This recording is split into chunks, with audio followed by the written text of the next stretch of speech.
Well, Bart just spotted these from the truck. Road hunting mushrooms. You gotta be kidding me. Mark this tree. 10 yards from the truck. Come on, man. Good morning, folks. We are back at the same piece of property we were yesterday. And sitting around analyzing yesterday all day.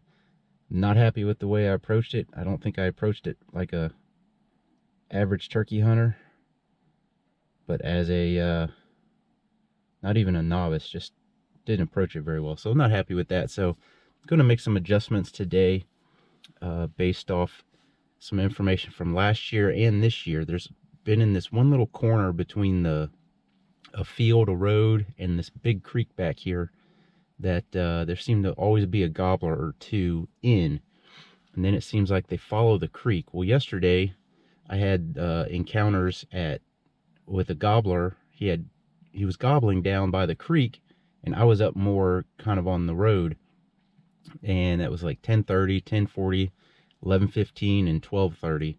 So I think he was down there in a strut zone, but I'd already walked down there. I know the land is wide open, so there'd be like no way to get within 200 yards of him, and so I didn't go try to pursue him. But that's where I'm going today. I'm going to go by the creek, because I think when they came off the roost yesterday, they were still gobbling as they moved in I guess that's a south direction. So that's what we're going to do. We're going to be hopefully in that south direction when they come off the roost. So it's pretty open back there, and there's a pretty good south wind. So my sound is going to travel toward them, and their sound's not going to travel back toward me as good. It's about 10 miles an hour right now, and it's supposed to go up closer to 20 in the next couple hours. So hopefully they can hear me, and hopefully I can hear them and not walk up under them and bust them off the roost.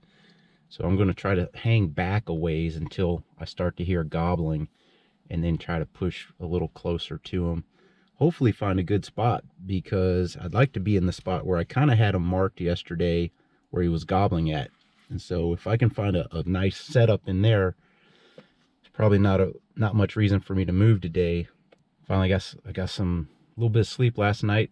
The night previous, couldn't go to sleep for some reason. I just laid there, and then I woke up way before my alarm. So I only had about 3 hours of sleep the night previous. So that's probably one reason why I wasn't making great decisions and was feeling a little maybe lazy, or lackadaisical, laissez-faire, if you will. But this morning, internet said this place that has one of my favorite coffees doesn't open till 5:30. They open at 5.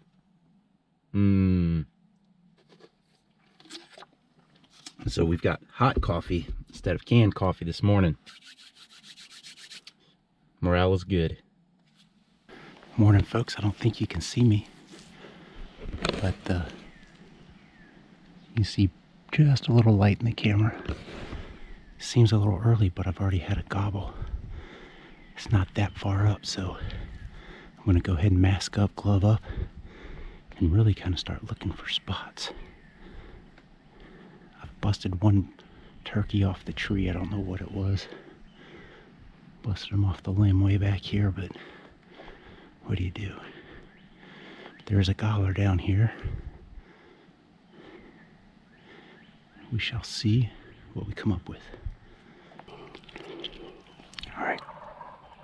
Those two guys have been going crazy. They're just not that far away.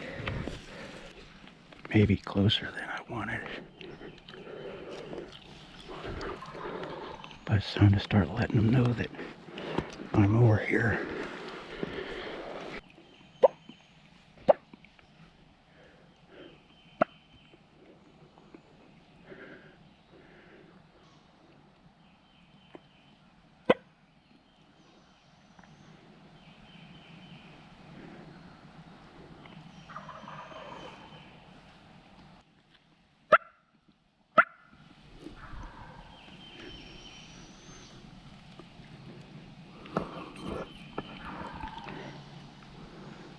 Alright, they know we're here.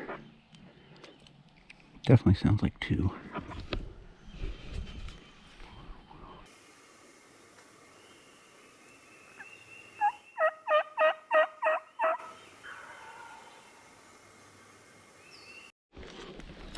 So that guy moved away from me, but he was doing his thing. I think I just saw some deer. He was doing his thing in the spot I marked yesterday where he gobbled in the late morning repeatedly. So he was roosted right nearby that.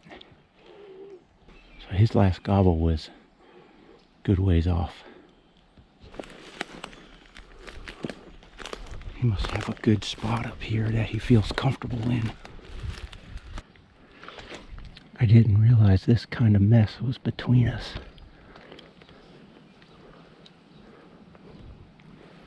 I'm pretty sure he's just been right in here somewhere.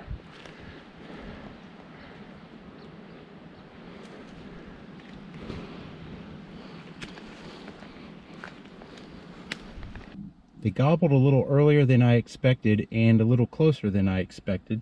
It was really crunchy back in there, so I couldn't move any closer, but they were still well inside 200 yards and right about in the spot that I thought I'm calling the strut zone, where he was yesterday at 10:30, 10:40, 11:15, 12:30, something like that. But I knew it was really open down there and I couldn't exactly sneak on him.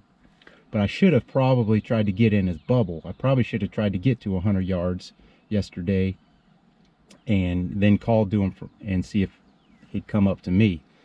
Because as it was, his closest he was probably 125, 150, and then sometimes a little further. But this morning I could tell he'd be here, right down my gun barrel, and then he'd be here, right where I wanted him to come down.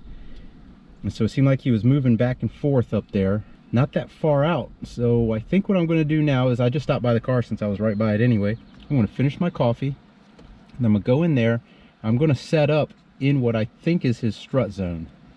Go try to get a good hide and I guess camp out on him. It's really windy. Wind is picking up even more, so I don't know how that's going to affect things, but it's fun to have something to work with, though, that's for sure. Those times where I'm hunting and I don't have any gobbles or any prospects, man, those are rough. You're just walking around wondering what is going on. I can't find anything, but at least when you got this fella. So the problem is, tomorrow it's supposed to rain, thunder, and lightning in the whole 9 yards. So I'm probably going to go to Bart's place and get in his ground blind where he's already had success, because he did say he heard multiple gobblers back there, so there's more than just that one back there. Maybe even carry my gun in a trash bag, I don't know. But that's probably what I'll do tomorrow. So I'd like to get on this guy today and get him. So I'm going to go sit back there, make a nice little camp. I don't want to camp out today, but man, with this wind, I don't know where they are. I was trying to check some fields just now and I found a hen, and I must have spooked her pretty good ways out, but all of a sudden she disappeared. So I don't want to go walking around too much. And this, I mean, it's still early. The sun's still real low in the sky. Is that enough talking? I'll get out there in a minute. All right, I'm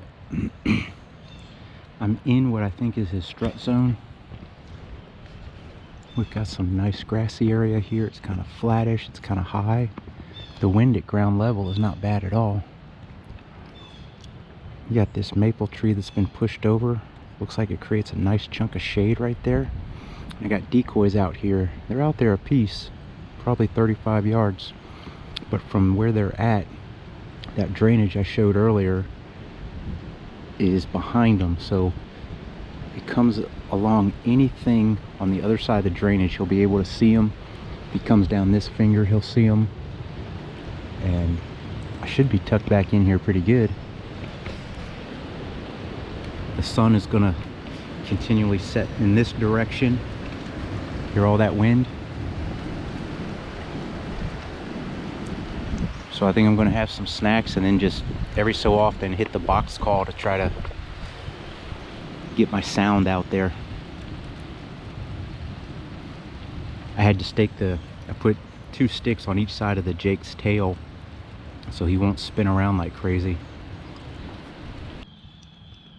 It's approaching 10:30, which is about the time I heard the first gobbles from right here yesterday. I'm hoping those jays are telling me that something's walking through there. That dude's playing games with me. He just gobbled back somewhere in between where I was yesterday, a little further back from where I was yesterday, and a little further back from where I was this morning, but kind of right down the middle. Come on, man.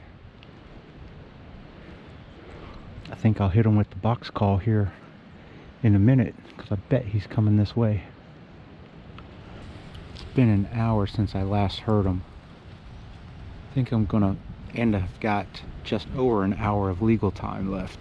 So I think I'm gonna pack up, go up, and then go down about, I don't know, 150 yards and try to set up.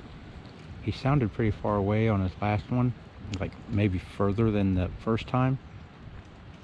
But the wind could have done that. His direction he was pointing could have done that. So I'm gonna go up and then go toward him about 150 yards and see if I can't get him to respond. Well, that is it for today. I never made any more contact after he gobbled the second time. He gobbled right about 10:30 again, and then at about 10:50 today. Yesterday was about 10:30 and about 10:40, but he gobbled another 3 or 4 times after that. But today, just then, so I tried to go where he was and never made contact again. So, and I was mistaken. Tomorrow is not the rainy day, Wednesday is. So tomorrow, oh, there goes a hen. I bet she was nested. There she goes, going. So I bet she was nested. So tomorrow, I am going to tangle with these birds again down here. I've killed one on this property, what, 3 years ago? So it's not been an completely one-sided match, but it feels that way. We'll do this again in the morning.